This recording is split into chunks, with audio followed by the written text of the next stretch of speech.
orang alim, orang soleh, hafal Quran, pinter qiraah, ngerti ayat hadis menjadi sombong. Sombongnya mungkin tidak kelihatan di wajah dan badannya, tapi terasa dari hatinya. Kadang-kadang ketok moto nek wis qiraah iku ngene. A'udzubillahi minasyaitonir rajim. Bismillahirrahmanirrahim. Awas kalau tidak kagum, awas kalau tidak kagum, awas kalau tidak memuji saya, awas. Saya tidak bisa ngeklaim, Allah yang boleh ngeklaim, tapi saya boleh merasakan. Perasaan saya mungkin salah, tapi saya pantulkan mungkin kesalahan itu. Syukur Anda menjumpai kebenarannya. Saya tidak pernah mengatakan bahwa yang saya omongkan benar. Kita itu sama-sama mencari kebenaran terus-menerus. Kapan-kapan saya bilang biar menjelaskan bener piye jane. Itu ya teman sekalian ya. Oke, sekarang gini. Waktunya habis kira. Udah jam 3 pas. Gini. Ada Allah, tidak mengakui Allah. Ada Allah tapi mengingkari Allah. Ada Allah tapi menyekutukan Allah. Itu kan nanti diterjemahkan secara nilai dari filosofi, mau akidah, filsafat, moral, sampai aplikasi sosial, sampai hukum, sampai segala macam. Kalau seorang hakim memutuskan tok itu tidak ada Allah dalam file pikirannya, itu ketukan palu ateistik. Jelas toh? Kan begitu rumusnya tadi. Karena ini luar biasa. Ini apa namanya? Apa kuwi jenenge pra peradilan ini diterima apa tidak? Itu kan penting banget itu. Kalau Allah tidak terlibat di situ berarti ateis gitu ya kira-kira. Sekarang saya tanya, kalau dikebawakan lagi, kalau ada Allah berarti Anda secara moral jujur apa tidak jujur? Kalau ada Allah. Kalau secara ilmu objektif apa tidak objektif? Kalau secara olahraga sportif apa tidak sportif? Kalau secara hukum adil atau tidak adil? Kan sebenarnya sama semua itu. Yang namanya suci itu kalau dalam hukum adil, kalau dalam olahraga sportif itu suci, benar-benar suci. Kalau dalam ilmu objektif, jernih. Kalau dalam kesenian pas ya Ben, ya mana Ben? Kalau pitch-nya do ya do. Kecuali kepentingan estetiknya menyuruh donya naik dikit atau turun dikit dalam sifat-sifat pentatonik misalnya. Gitu ya. Sekarang saya tanya, praktis saja sama Anda. Apakah di sini Anda bisa jujur? Yang bicara tadi jujur apa tidak? Pakai dibatas-batasi enggak? Kalau ngomong aja toh, sejujur-jujurnya apa adanya, betul enggak? Coba Dadang suruh pidato di masjid, coba. Coba, demi Tuhan saya ateis, jajal ngomong ngono di Petamburan. Tapi Dadang boleh jujur menjadi dirinya. Dan aku mengerti aslinya dia. Aku tidak percaya kepada kata-katanya, karena dia sangat lembut dan penuh cinta dan penuh kesolehan perilakunya. Loh, aku tidak percaya sama kata-katanya. Wong kata-katanya itu untuk menutupi kesuciannya. Dadang, top tetangga mudang. Mau masuk Facebook kira. Itu sekalian ya, oke. Insya Allah di sini ya. Dari tadi saya di belakang 2-3 jam di sana, dan saya lihat ini teman-teman jujur amat ya, suci mereka ini. Dan malaikat sudah Anda perintah untuk melindungi Anda, karena malaikat itu kan fungsinya ya'malu ma yu'marun, mengerjakan yang diperintahkan. Ustaz, siapa yang punya hak memerintah malaikat? Allah. Manusia boleh enggak? Tolong kapan-kapan antum jelasin ya. Siapa ahsani takwim? Manusia. Siapa yang diberi hak khilafah? Manusia. Malaikat di bawah manusia atau di atas manusia dalam soal otoritas khilafah? Di bawah manusia. Jadi Anda bisa perintah malaikat. Loh, ini beneran kan bareng hati nih. Gendeng arek-arek iki. Kurang ajar, aku diarani ngono karo arek-arek. Bayangin itu. Wah, kalau banjir Nuh itu yang mati berjuta-juta orang itu Israel. Wah, speed tinggi pokoknya gua. Itu remeh mbuh piro itu. Gimana sih? Malaikat itu institusi. Gitu loh. Ada Perdana Menteri namanya Jibril, menteri ini namanya Mikael, menteri penerangan namanya Israfil. Masa Israfil ini trompet terus, masa diciptakan Allah bermiliar-miliatan penggaweane mek ngene. Ya. Gendeng arek iki. Mbok pikirannya hidup. Nah, fikir ini kan Anda berlatih untuk ludeng akalmu, betul enggak? Di sini ludeng enggak pikirannya? Aku tanya, di tempat mana yang kamu bisa ludeng semerdeka-merdekanya tapi tulus seperti di sini? Begitu kamu ke kantor, bisa kamu mikir gitu? Kebuntu kan gitu kan? Di sini Anda ludeng lah ya. Terus nodoh Israfilku penggaweane trombon. Gendeng arek-arek. Itu berarti dia yang melakukan, dia sound system, dia loudspeaker of all information from Allah, kan gitu. Jadi informasinya gak mek tuet-tuet tok. Engkau dia terus usul, Gusti Allah mbok kula nyuling barang, mosok ngerompet tok, itu kan. Engkau dia nggawe proposal, wah niku enten gamelan kula nggih tak ngegong ah. Gila. Gimana ulama-ulama ini jelasin Islam, ya Allah? Kok tidak boleh berkembang akal sehat itu? Gitu loh. Itu berarti dia yang menjadi duta informasi. Jadi al-khabirnya Allah itu melalui Israfil. Tapi khusus untuk Muhammad, surat sakti itu Jibril langsung Perdana Menteri, gitu loh. Terus saiki mergo wis gak ono wahyu, Jibril nganggur. Ini bener.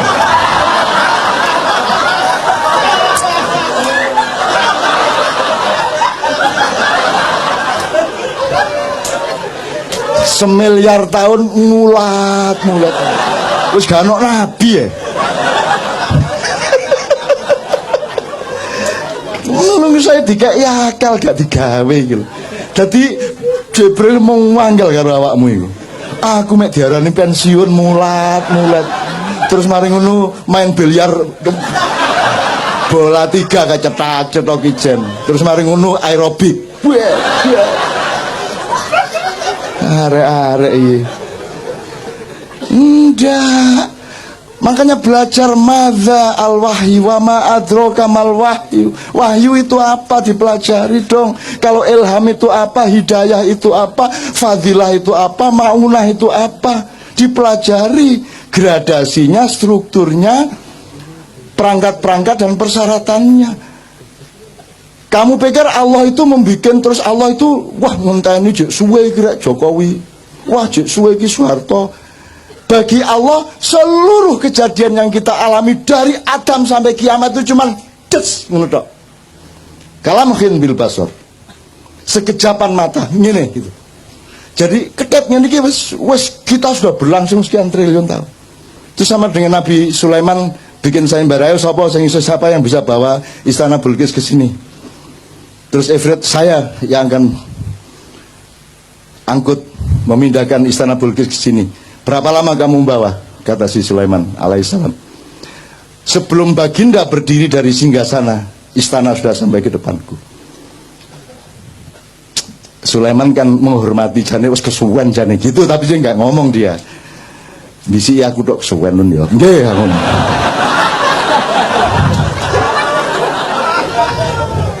Akhirnya muncullah Asif bin Barkhiyah. Ya baginda, sebelum baginda selesai berkedip istana sudah di sini. Terus Sulaiman gurung jawab, sudah di situ istananya. Jadi jin kalah sama manusia jauh. Dan malaikat disuruh Allah taat kepada khalifah. Makanya yang bikin proposal malaikat kepada Muhammad, kepada Ibrahim. Yang bikin proposal malaikat. Gunung bikin proposal kepada Muhammad. Ya Rasulullah, engkau dipanah oleh orang-orang kafir itu sehingga lehermu luka, sehingga pundakmu sengkleh, dan engkau dievakuasi masuk ke gua Uhud. Mohon perkenankan aku untuk menjatuhkan, menggugurkan batu-batuku supaya menimpa pasukan-pasukan kafir itu. Terus malaikat Sang Hyang Bayu, Sang Hyang, macam-macam datang. Rasulullah izinkan, saya tak ngebes. Ngebes itu artinya badai. Saya tak nyunami. Macam-macam bahasa nih. Terus ruang sana nek malaikat cara apa? Kamu pikir siapa yang mengajari malaikat ngomong? Tahu benda ini, benda itu. Ustaz, apa ayatnya? Adam diajari Allah, Adam mengajari malaikat. Jadi karena kejadian air yang naik ke darat itu namanya tsunami, ya ada yang ngomong, kalau tak nyunami nggih Kanjeng Nabi ngono. Wah, aku krungu dhewe rek. Pokoknya menawarkan, bikin proposal, mohon izin kepada Muhammad SAW untuk ikut membantu Muhammad menghancurkan orang-orang kafir. Muhammad mengatakan, tolong jangan lakukan. Sebab kalau Allah perintahkan, pasti dia juga perintahkan saya, kamu akan saya suruh, tapi jangan lakukan. Karena aku sudah terlanjur mendoakan agar yang melukai saya tadi nanti punya cucu menjadi pemimpin Islam. Gitu loh. Jadi kalau orang utang tidak bayar-bayar, doakan, ya Allah, jadikanlah anak dia besok-besok orang yang murah hati, memberi uang sebanyak-banyaknya kepadaku. Ngono. Wong ditagih gak kena, ya toh.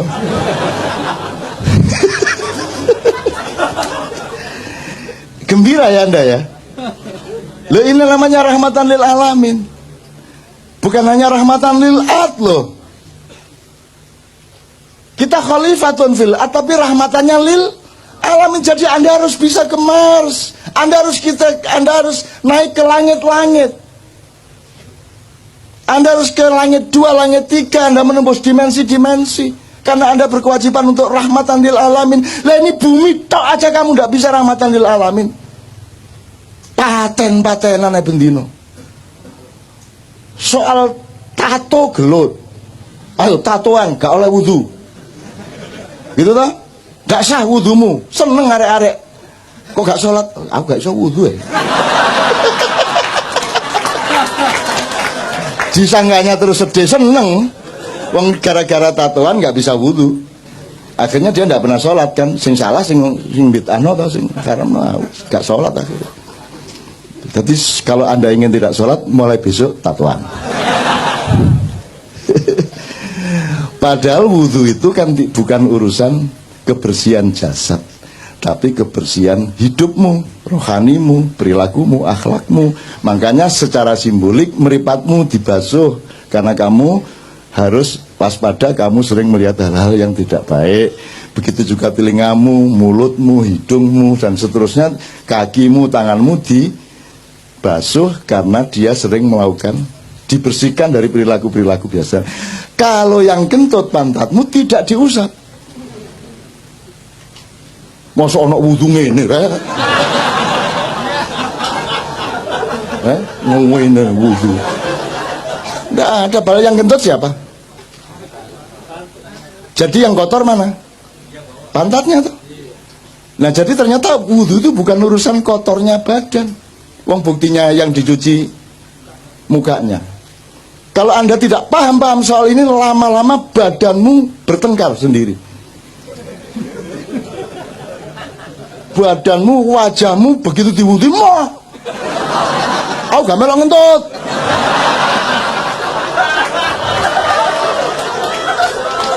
Terus ngene, iya.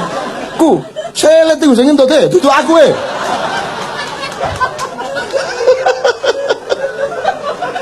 Logis ya? Jelas ya? Agama menggembirakan ya? Paling tidak menjadi rahmatan lil alamin pada dirimu, pada keluargamu, wis alhamdulillah. Kalau itu sudah kamu alami setahun 2 tahun, kamu adalah rahmatan lil alamin bagi tetanggamu, bagi semua yang ketemu dengan kamu. Kan begitu. Kalau Anda sudah mendapat cahaya, lama-lama Anda menyatu dengan cahaya, lama-lama Anda menjadi cahaya. Kalau Anda sudah menjadi cahaya, tidak perlu bersinar. Oh, tak terus gendeng kan. Kalau Anda sudah bersatu dengan Allah, Anda tidak butuh iman, Bu. Gendeng lagi.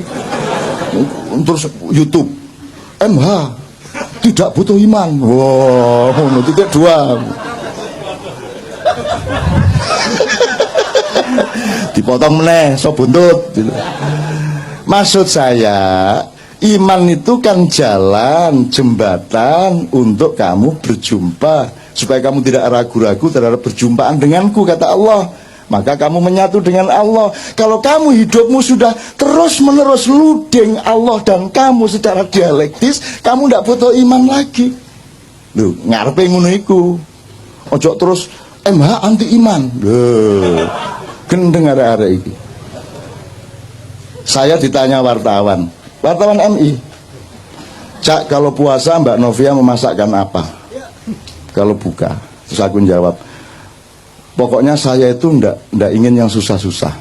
Maksudnya, ya misalnya daging ayam itu kan kudu betot, dicekel apa? Belunge terus angel Mas, aku tempe tahu wis gampang, bleng ngecapi cepet. Terus besok keluar di koran MI, MH2 saya anti daging. Apa ini?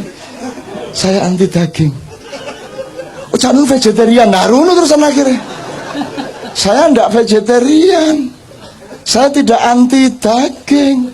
Bayangin kalau saya vegetarian dan saya yakin kepada vegetarianisme, terus semua manusia itu vegetarian, dunia akan hancur. Lah terus PT gak dibelah, wedhus ambruk, jalan Tamrin wedhus kabeh. Dek Senayan PT petok.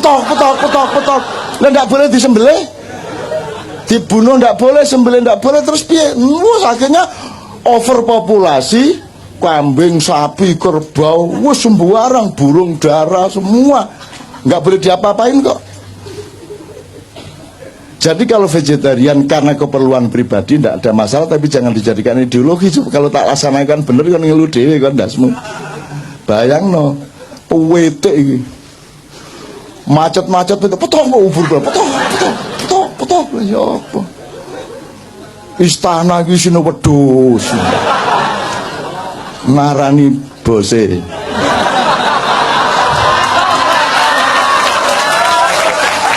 Ngono pamane ya. Oke, sekarang saya tanya, iki wis entek waktu nira aku kudu nang repot iki rek. Oke. Anda di sini jujur, insyaallah ya. Berarti Anda sama Allah kompatibel, luding dia pada Anda, ya. Sekarang saya tanya, kalau di rumah berapa persen bisa jujur? Di rumah tanggamu sama istri, sama suami, sama anak, berapa persen bisa jujur? Nggak usah kamu jawab, cukup di batin. Ya. Begitu kamu ke kantor, berapa persen jujurnya? Kamu kalau jujur di kantormu hancur apa jaya?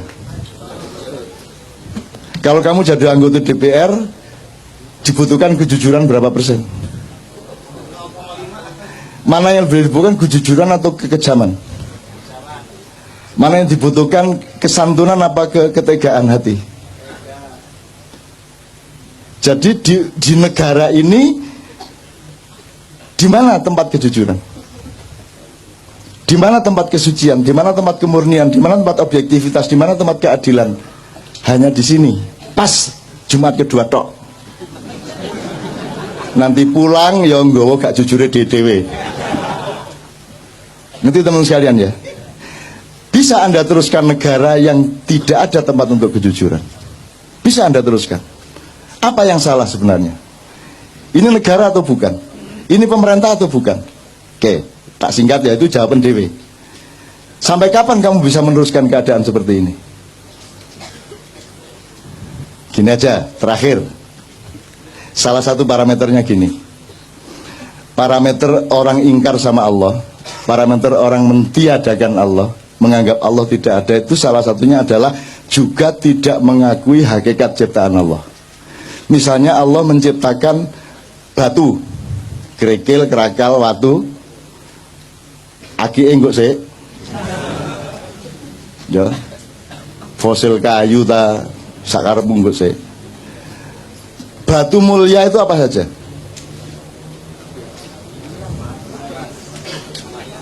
Emas, intan, berlian. Oke, mau milih apa? Intan gitu ya? Intan ya? Oke, 3 aja, kita ambil 3 dari variabel ini. Intan, emas, batu. Kalau intan, emas, batu, Anda bisa nggak ngukur dengan mata Anda ini emas beneran atau tidak? Nggak bisa ya? Ini berlian harganya mahal, itu gimana caranya kamu ngukur? Jadi yang benda kelihatan mata saja Anda tidak bisa ngukur.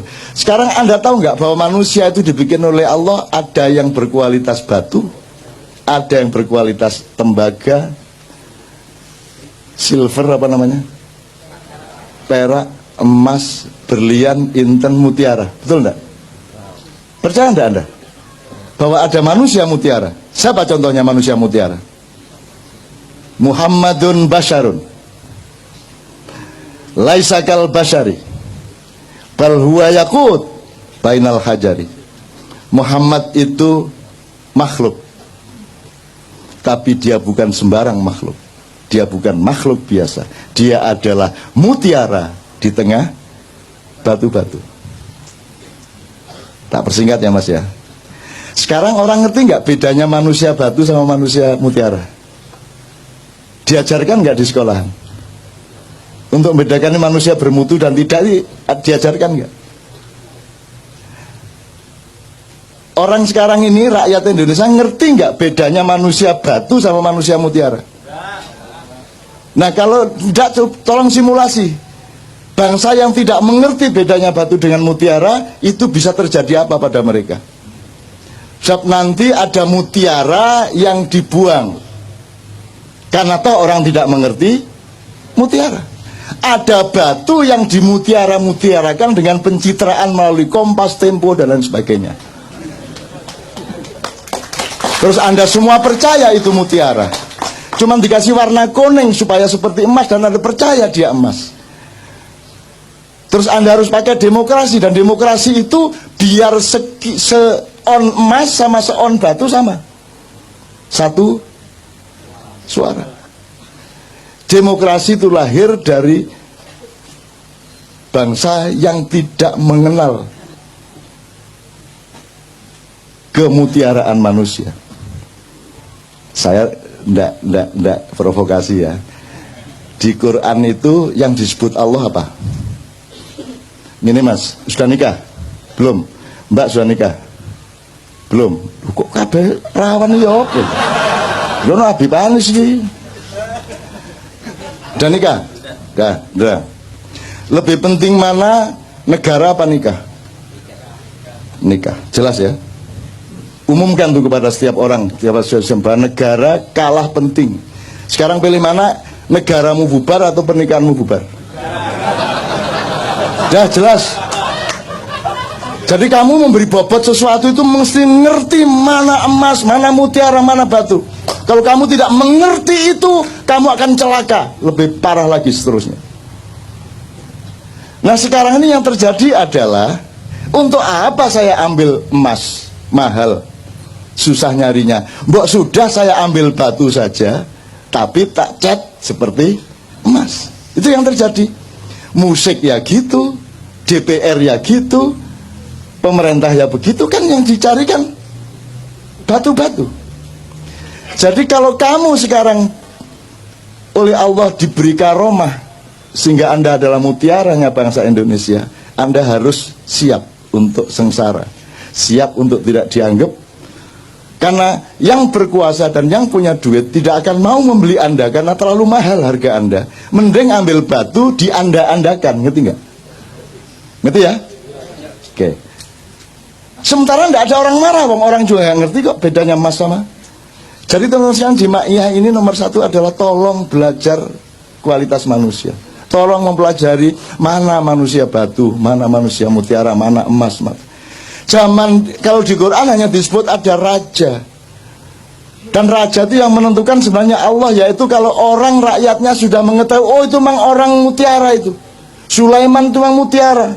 Yusuf itu memang mutiara. Daud itu memang mutiara. Semua orang mengakui dengan jujur. Maka dia rajanya memang. Tidak perlu pemilihan. Pemilihan itu terjadi karena Anda tidak ngerti bedanya mutiara sama. Saya bukan anti pemilu. Tapi kalau diterusin memang anti pemilu. Tapi saya tidak mengatakan begitu, bahwa outputnya seperti itu bukan salah saya.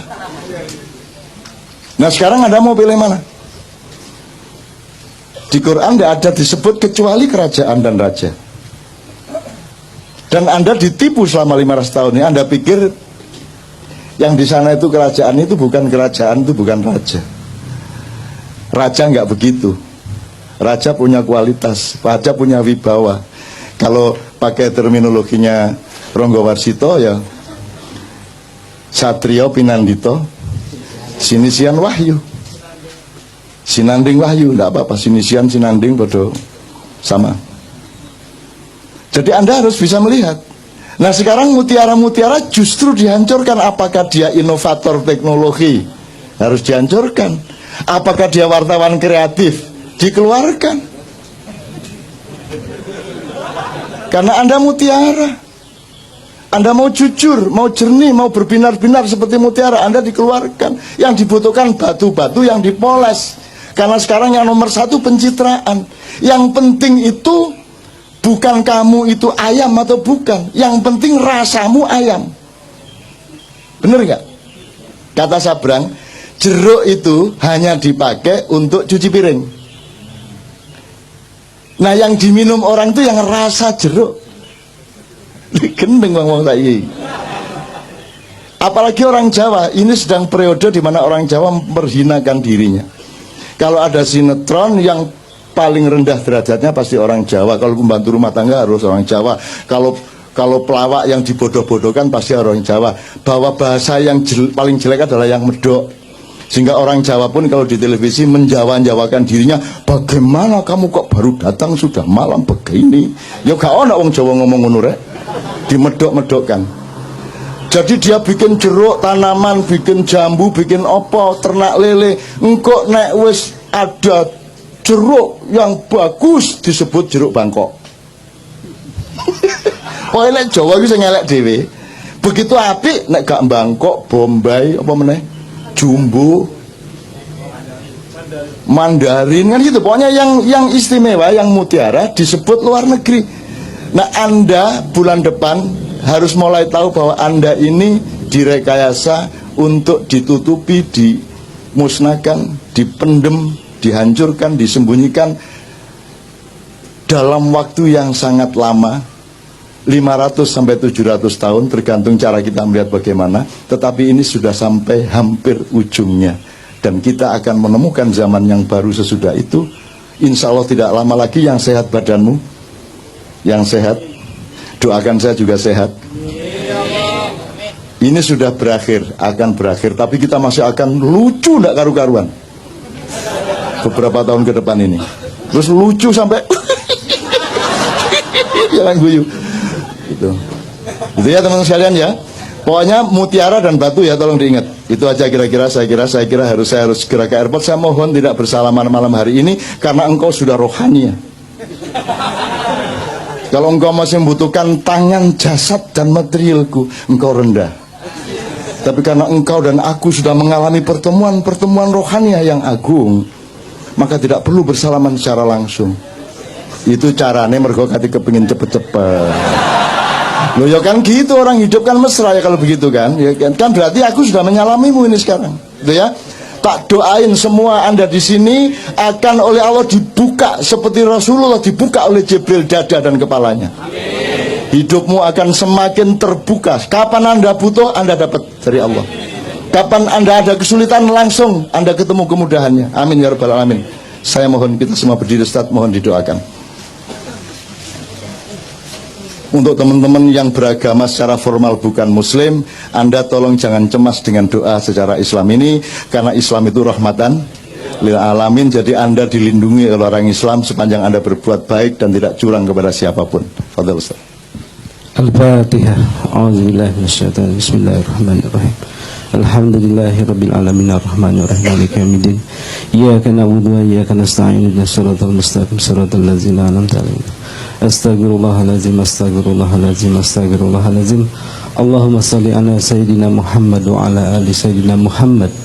Allahumma taqabbal minna salatana wa siyamana wa ruku'ana wa sujudana wa qu'udana wa tadarru'ana wa tahassu'ana wa tamim taksirana ya Allah ya Rabbal Alamin. Allahumma antas salam wa minkas salam wa alaika ya'udus salam fahayyina Rabbana bis salam wa adkhilna jannata darus salam tabarakta Rabbana wa ta'alaita ya dal jalali wal ikram. Ya Allah ya Rahman ya Rahim, ya Malik ya Kudus ya Salam, ya Mu'minul Muhaiminul Azizul Jabbarul Qahhar. Wahai pemilik alam semesta raya yang memiliki jiwa-jiwa kami, maka jadikanlah jiwa-jiwa kami yang jauh dari kesan untuk kami membangkang kepadamu. Jadikanlah malam ini malam yang penuh dengan keberkahan, malam yang penuh dengan makna untuk menghadirkan hidayah kepada kami semua. Ya Allah ya Rahman ya Rahim, ampunilah dosa-dosa kami, dosa kedua orang tua kami, dosa guru-guru kami, dan dosa orang-orang yang menghendaki dosanya diampuni pada malam ini. Oleh karena itu ya Allah, bukakanlah pintu hidayah, inayah, dan karomah kepada kami yang jujur pada malam ini. Ya Allah ya Rahman ya Rahim, karena itu perkuatlah cinta kami kepadamu. Ana uhibbu ilaika ya Rabb, nahnu nuhibbu ilaika ya Rabb. Kami tidak mampu mengukur apa yang kami bisa perbuat untuk kami bisa diterima oleh Engkau, tetapi yakinlah bahwa pada malam ini kami sesungguhnya mencintai Engkau dengan cara apa yang bisa kami lakukan. Ya Allah ya Rahman ya Rahim, bukakanlah apa yang mesti dibukakan, dan itu baik untuk kami. Tutuplah apa yang mesti ditutup, karena itu tidak baik untuk kami. Ya Allah ya Rahman ya Rahim, di bawah bimbingan pembimbing kami Kiai Ca'nun, insyaallah mudah-mudahan kita semua mendapatkan makna pada hari ini dan dihadirkan kembali dalam satu kehadiran yang penuh dengan kerinduan. Amin. Panggillah kami dalam kerinduan yang penuh dengan kerinduan kepadamu ya Rabb, untuk kami bisa bertemu denganmu dalam satu ucapan, salamun qaulam mir rabbir rahim. Rabbana zalamna anfusana wa illam taghfir lana wa tarhamna lanakunanna minal khasirin. Irhamna ya arhamar rahimin, irhamna ya arhamar rahimin, irhamna ya arhamar rahimin. Rabbana atina fid dunya hasanah wa fil akhirati hasanah wa qina azabannar. Subhana rabbika rabbil izzati amma yasifun wa salamun alal mursalin walhamdulillahi rabbil alamin. Al-Fatihah. A'udzubillahi minasyaitonir rajim. Bismillahirrahmanirrahim. Alhamdulillahi rabbil alamin arrahmanir rahim maliki yaumiddin iyyaka na'budu wa iyyaka. Teman-teman sekalian, 2 menit. Insyaallah karena Anda sudah mempersembahkan kesucian hati, kejujuran pikiran, kearifan budaya, dan kesabaran mental selama 8 jam penuh untuk umat manusia, untuk bangsa Indonesia, untuk makna rahmatan lil alamin, maka insya Allah Anda sekarang punya hak untuk memohon khusus untuk keperluan Anda pribadi dan keluarga, atau apapun yang menyangkut kehidupan Anda. Bayangkan, renungkan, dan ucapkan di dalam hati masing-masing. apa yang Anda perlukan dari Allah, Anda mohonkan kepada Allah. Mudah-mudahan Allah tidak tega untuk tidak mengabulkan, karena Anda telah membuktikan cinta Anda yang luar biasa, kesabaran yang luar biasa demi umat manusia, demi bangsa Indonesia, demi rakyat, dan rahmatan lil alamin. Semua nanti ucapkan kun fayakun supaya Allah mengabulkannya betul.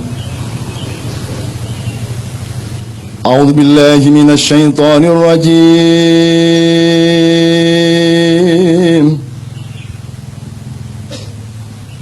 Bismillahirrahmanirrahim. Inna fatahna laka fatham mubina liyaghfira laka Allahu ma taqaddama min dhanbika wa ma ta'akhkhar wa yutimma ni'matahu 'alaik wa yahdiyaka siratan mustaqima wa yansuraka Allahu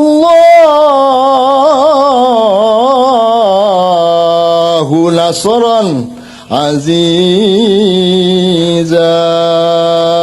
Allahumma salli wa sallim ala sayyidina Muhammad wa ala ali sayyidina Muhammad.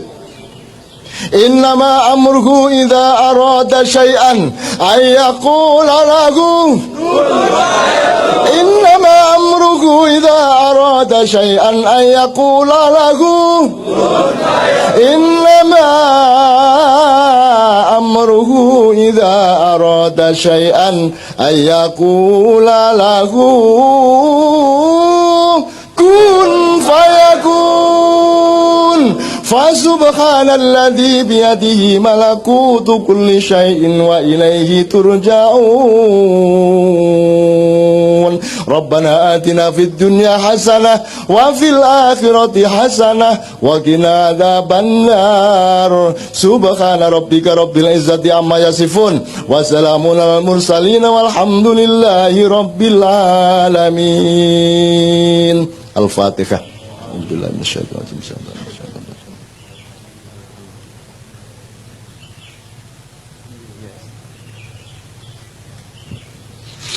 Mudah-mudahan bulan depan Allah membukakan ilmu tentang masa silam kita, untuk supaya Allah mengizinkan gerbang masa depan kita semua secara lebih terang benderang dengan kecerdasan sejarah. Amin ya rabbal alamin. Assalamualaikum warahmatullahi wabarakatuh.